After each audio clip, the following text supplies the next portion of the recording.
My guest today is MJ Jackson, the Vice President and Global Head of Industries at DocuSign. MJ, thanks so much for taking the time to join me. My pleasure, Jason. Thank you for having me.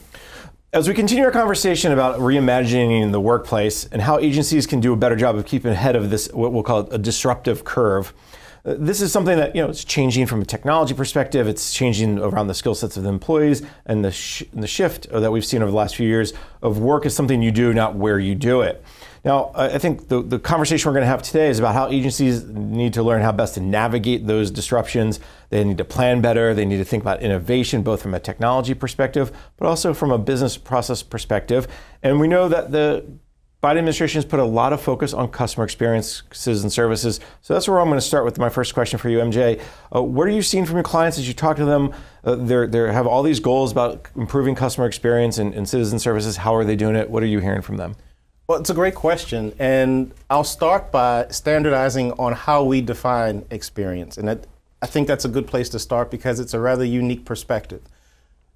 Experiences or expectations for experiences have been conditioned, obviously, by constituents' experiences as they navigate social media or transverse e-commerce. But the way we define experience, it's really a two-sided coin. There's obviously the need to improve engagement, whether it's through accessibility or just the providing of intuitive, immersive, engaging experiences. But on the flip side of that coin, there's also an opportunity to deliver value propositions for agencies as well. The value proposition of an improved experience is a win-win. What I mean by that is agencies are often able to streamline processes, automate workflows, reduce errors that are related to manual data entry, and those are all byproducts of an improved experience. And similarly, we could go down the list of improvements or value to be tangibly realized for the constituent herself. Let's look at both sides of the coin. Let's Absolutely. start with the first coin, the first side we talked about, which is improving engagement, making it intuitive, immersive experiences, and really expectations that are conditioned by their experiences in life. When you talk to agencies, and that's really being driven a lot by technology, and is also being driven by what other pieces and parts of that technology? Is it all tech, or is there something else? Great question. So technology itself is changing, right? There's no code and low code and the ability to be very responsive without impacting the entire back-end infrastructure. But also the ways that the technology are being leveraged has changed. Think about social impact, right? From equity, acknowledging and addressing the digital divide, or accessibility, ensuring that individuals with disabilities have access to experiences that are no less intuitive and immersive. And then finally, but definitely not least, is sustainability, right? Doing good for the planet, doing good by doing well. Making sure that we're able to ensure that the planet is just as resourceful for generations to come. Bring up this idea of being responsive, whether it's low code, no code, or in other ways.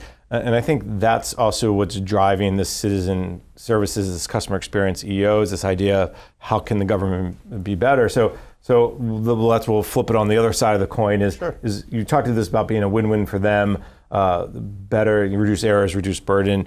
What are you seeing? What are you hearing from your clients around that side of the coin of the internal changes they can make? Great question. Well, what I've found, and both anecdotally as well as in a quantitative way, is that the biggest competition to modernization or digital transformation is really the status quo. Agencies obviously have conflicting priorities, a limited pool of resources, and so it's a burden sometimes to think outside of the responsibilities, which is a pretty significant one, to provide services to all of the population. And the federal government is our country's single largest employer with over 2.1 million civil servants. And so the employees themselves are looking for improved experiences and ways to optimize the way that they deliver services on behalf of the constituents. And so throughout the federal government, we find that there's a need and a desire to tangibly quantify the value to be realized by, again, streamlining processes, optimizing workflows. And then I think as a backdrop to all that is some of the really large aspirational goals that the government has taken on recently, right? From infrastructure to healthcare. It all requires collaboration, and so that adds another layer of complexity. You mentioned this idea of streamlining processes, optimizing workflows. Let's go down that path a little bit, because I think that's something where, as we talk about reimagining the workplace, right? Reimagining the way public sector employees, agencies interact.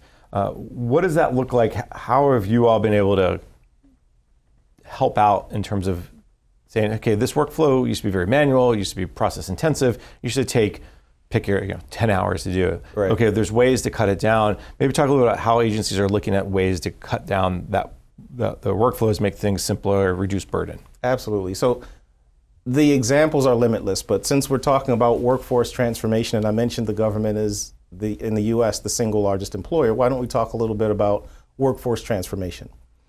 So traditionally, you could summarize a government employee's entire career in a number of discrete steps, from recruiting to onboarding to training and upskilling through promotions all the way through retirement. And it was riddled with manual paper-based processes, but it's a series of processes that have sort of fallen into, like I said, status quo. So even within those individual steps, there are limitless opportunities to modernize and optimize workflows. Now you think about those same discrete steps against the backdrop of a number of disruptive forces against workforces across the private and public sectors, but specifically in the public sector. Like I said, it's exponentially more impactful because of the size of our country's single largest employer, but also because of some nuances. And I'd be happy to walk through a couple of those as well. Well, let's do that, because I think examples show just what the art of the possible is. Because sometimes we all get stuck in, well, you got to be more effective and efficient, and okay, how do you do that? So give us an example of maybe a customer or somebody that you guys have worked with. Yeah, well, HRSA is a great example. So HRSA, we worked with HRSA to optimize some of their HR processes, onboarding and things of that nature. And then suddenly the world came to a crashing halt, with the pandemic a couple of years ago. But because they already had an ATO, or an authority to operate for those HR processes, they were able to quickly pivot and distribute billions of dollars in funds as it relates to the Provider Relief Fund. So HRSA, because they already had their toe in that digital transformation process, they were able to leverage a lot of the technologies, a lot of the back-end processes, and quickly pivot. That's a great example, because it's this idea of one of the benefits of a lot of the technology we talk about is this reciprocity. Hey, if I used it for X, can I also use it for Y? And that sounds like that's something they did, instead of having to, okay, well, we have to buy a new platform, make sure it's ATO'd, make sure it goes through FedRAMP and all those things. It's like, no, we can just kind of shift or add more processes, but better ones to this platform. Is that how they talked about? That's absolutely right. I mean, we've worked now with 14 out of the 15 executive level cabinet departments, and the story is often the same. They look for quick wins or low-hanging fruit. So back to my example with these disruptive backdrops as it relates to workforce transformation. So the new process often begins with competing for talent. The federal government is no different from private sector entities that look to attract young graduates or entrants into the workforce, and those individuals often seek to work with the latest and greatest technologies. And so that's one of the first disruptive factors. But then beyond that, you have factors as it relates to a hybrid workplace. Every employer across the country is grappling with ways to provide a hybrid environment that is secure and flexible, but specifically in the government, federal government in particular, you think of zero trust architectures and the need to maintain the highest levels of confidentiality, privacy, and security. And it takes the need to maintain that environment to a higher level than some of the private sector counterparts. You mentioned a couple key words there, so let's dig into that. Not just zero trust, because you got to always mention zero trust these days. Absolutely. But I think the trust part is really important, and then security is the other side. One of the things that agencies need to ensure is that the data can be trustworthy, and can be secure. And part of the way they can do that is by reimagining their processes, right? So are you seeing agencies who are saying, how do we get away from this spreadsheet to that spreadsheet to, okay, now pass it around to 10 people and everyone, that manual process that can open the door to a lot of errors just because you meant to hit 0, but you hit 9 and now everything's thrown off? Well, I think you're onto something, because collaboration is the key to many other downstream modernization initiatives. For example, when you look at collaboration, it could lead to the secure automation of establishing partnerships, interagency, intra-agency, private-public partnerships, but also you look at things as simple as version control, ensuring that multiple stakeholders have access to the same data, often in a role-based manner, so that you can control version, you can control the ledger of whom has been interacting with the data, so that it's encrypted at rest, it's encrypted in motion, and you are working from a singular repository of stored documents. And again, at the core of most partnerships and collaborative efforts are some sort of agreement, something that lays out the terms of what each of the stakeholders are obliging themselves to be held to. Is that the biggest challenge that you're seeing from agencies, is that finding the right balance between trust and security? I want to be able to trust that you will do the right with my data, so I better put some security around it. Well, then it's really impacting the ability what you can do with my data. Again, read and write privileges is a good example. Is that what's the biggest challenge around trust and security? Well, I would say yes and no.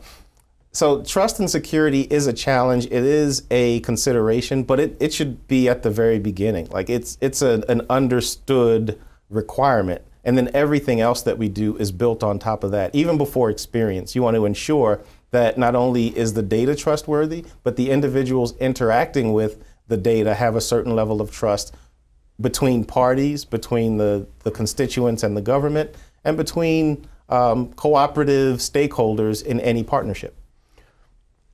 When we talk about trust and security, getting to that point where you can trust and be secure, it's what are you seeing as agencies' stumbling blocks? Is it more around the trust side? Is it more on the security side? I mean, the obstacles that they have to get through. Again, is it also, it's both, but it's all that kind of underpinned by the culture of that one organization? It could be private or public sector. Sure. So I think there needs to be trust in the data itself, that it has not been modified or changed in any way. But then individuals need to be, their credentials need to be verified and continuously validated, right? So that gets back to the zero trust architecture. So there's security of the data itself, but then there's managing access to that data and ensuring that we don't have bad actors accessing the data through nefarious means. Because if the data is encrypted and secured, again, that's a foundational requirement, but all of that is for naught if individuals who are not intended to access the data find ways to do that anyway. They start manipulating the data, and then all of a sudden you lose that trust and you lose the security, and then the customer experience could really go down the drain pretty quickly. Manipulating the data or gaining access to credentials that should not be authorized to that particular individual. Yes, we've seen that happen a few times, right? Yeah. Unfortunately. Unfortunately. We've talked about the customer experience side, we've talked about the trust and security side. So all of that, however, gets underpinned by the technology. So let's go down the technology path a little bit. Sure. A lot of focus on technology modernization. We know the Office of Management Budget, the Technology Modernization Fund Board, announced $100 million out of the TMF fund, the billion they got in 2021 in the American Rescue Plan Act, to put toward customer experience. What are some of those things that you're hearing from your clients about, or agency customers about, wanting to modernize that underlying foundation that supports, again, customer experience improvements, trust and security? So the TMF in itself is innovative, not just because of the amount of funds and how they're being used, but the ways that the funds are being accessed, I find actually very innovative. You know, individuals have to develop a plan on how they would intend to use the funds. They come up with metrics or milestones on what success looks like before the funds are even granted. And then there's a board, as you know, that assesses, kind of like a federal Shark Tank, right? That assesses whether or not this is something that would likely provide and deliver the types of results that the program is intended to produce. So in addition to the funds themselves and the projects, I think the entire process has been rather innovative. What's interesting about the TMF as well, and especially as it applies to customer experience, is they are using it to accelerate ongoing efforts. So they're expecting agencies, especially the 35 high impact service providers, HISP, another acronym we have to get used to, right? Alphabet soup. It is. How are they kind of already in the process, and how can we accelerate that? When you talk to agencies, do they have that foundational piece? Are they still working on the foundational piece? I realize you're going to tell me everybody's different, but what are some of the things you're seeing among customers where they're at trying to get to that point of really seeing improvements? Absolutely. So one thing that I've seen, this recurring theme, is that agencies are not in the mood to rip and replace just for the sake of modernization itself, right? We are finding that technology stacks are starting to evolve and align with the missions of the agencies themselves. And so technology is not being replaced just for the sake of, it's expired, its life of, its expected life of usefulness. Right. So that's one. The other is agencies are looking for ways to leverage the investments that they've made previously. And so most solutions are no longer, or I should say most successful solutions are not point solutions, but rather they are platforms that can provide APIs or hooks into the existing back-end infrastructure so that data can be, extracted to pre-populate new forms, for example, or to incorporate processes that leverage investments that have already been made. The platform piece is, I think, what we're talking about when we talk about DocuSign or so many others, your partners probably, as well as your competitors. Sure. We'll talk about, that's the key piece. But part of the platform is also understanding your business processes. And I think that's part of that technology modernization discussion. When they look at their business processes, can they modernize them as they move into the platform? Is that the other side of the coin that, we have plenty of coins that we're dishing here, but that's another piece to that puzzle. Yes, and so like I said before, the government, the federal government today is embarking on multiple simultaneous goals that are very aspirational. They're possible and they're feasible, but they're very aspirational. And so you're not going to find the solution in a single platform, a single solution, a single agency, and oftentimes, right? So that collaboration is often the linchpin at the center of any very aspirational goal. And so at the core of that collaboration, again, is agreements, right? Bringing parties together, whether it's sharing data, sharing a desired outcome, or coordinating care around a patient. It all comes back to enabling multiple stakeholders to establish these partnerships, establish trust along the way, because a partnership is nothing without trust, enabling them to enact on it, leverage artificial intelligence to accurately assess risk before they sign, as well as manage obligations of the multiple parties downstream after they sign. So getting back to the processes and the workflow, understanding how that uniquely applies to our federal government agencies is paramount. The platform piece is also very important because it's got to be, my understanding is, it's got to be open standards, it's got to be API. It's because whether, again, you're DocuSign or whomever, you're not going to, it's not one ring to rule them all. Use a little overused analogy sometimes, but you got to be able to integrate across multiple platforms. Is that something also that agencies are asking about? Hey, how do you work with company X or Y? Absolutely, and I'd be remiss if I didn't mention the fact that DocuSign offers over 400 such integrations, right? So whether an agency has previously invested in a platform like Microsoft O365 or Google or Salesforce or ServiceNow, we have integrators or connectors that enable data to be pulled from those back-end systems and leveraged as agreements are created and signed and managed downstream, often automating processes that get kicked off automatically after the signature has been obtained. And I think that's the key piece, is that 400 different integrations is incredible. It means I don't have to worry, or the agency probably doesn't have to worry about, well, will it work with X? And imagine you get requests too that, hey, what about Y or what about Z? And I mean, I'll guess here, neither of us are techies, at least I'm not. I don't know what your background is. But imagine putting an integration together is not that complicated, generally speaking. Like if an agency had, hey, if you found something that you don't integrate with, you probably could make it work. I'm guessing. No, 100%. And in fact, across the country and around the world, I'll give you an example. Just last year, DocuSign, we celebrated our 1 millionth customer, 1 billionth user, and over 3,000 to 4,000 of those customers are public sector entities around the world. And so absolutely, there are platforms that out of the box, as you would connect into ours, but also there are often opportunities to build solutions that can be leveraged, rinsed and repeated, if you will, downstream as well. And I think that's really important for folks to know that it's not just this or that, it can be all of it. So it's almost like you let us know where you're going and we'll meet you along that path. That's exactly right.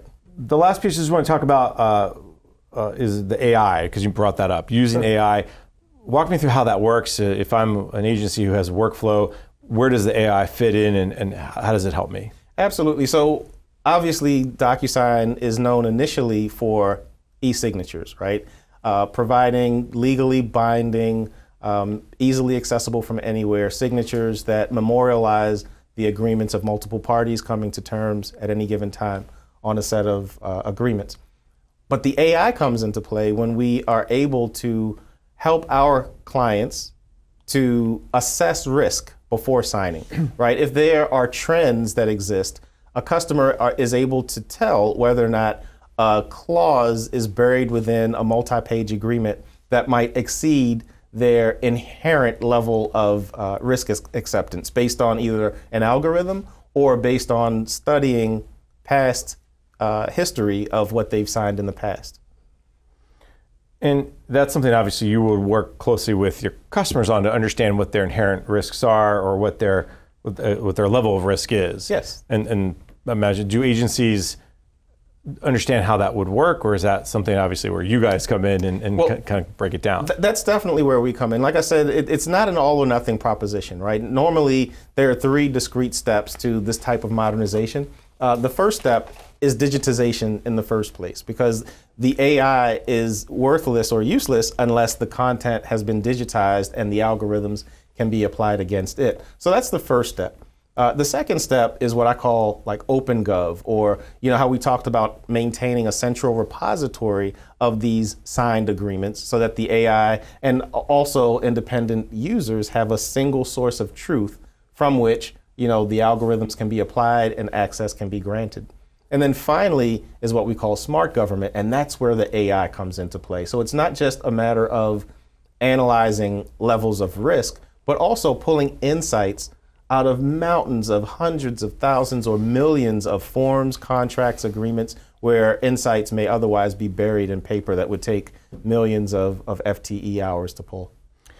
MJ, we're getting toward the end of the segment here, but I definitely want to make sure our audience is left with a few things, good takeaways. So when you look back and you look over your clients, public, private sector, whatever it is, what's 1 or 2 things, 1 or 2 factors, what are 2 things they need to keep in mind as they move forward with this modernization of their CX, improving workflows, reducing burden, all the things we've talked about today? Sure. Well, one lesson learned that I hear time and time again, I mentioned that the biggest competitor is status quo. And so along with that status quo comes a cost, right? There is, in fact, a cost to doing nothing, just doing business as usual. There is a sunken cost, an opportunity cost. And so if we are able to tangibly quantify that cost, both in terms of lost hours in experience for the constituent, as well as costs to the agency, we're able to gain executive level sponsorship of these types of initiatives.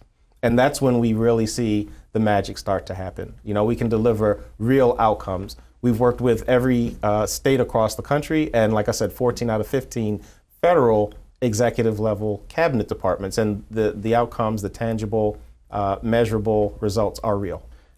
I think that's the key on a lot of these projects. Show me the results. What's my return on investment? And not just, well, you'll be better, right? But here's how you'll be better, and here's what you can save, and how much quicker you can go from point A to point B, and how many fewer steps or how much less resources. MJ, I very much enjoyed our conversation. Unfortunately, we are out of time for today. So let me thank my guest, MJ Jackson is the Vice President and Global Head of Industries at DocuSign. MJ, thank you so much for taking the time. Thank you for having me, Jason. Look forward to doing it again. I'm Jason Miller, and you're listening to Federal News Network. Now let me send you back to the studio for more on Workplace Reimagined.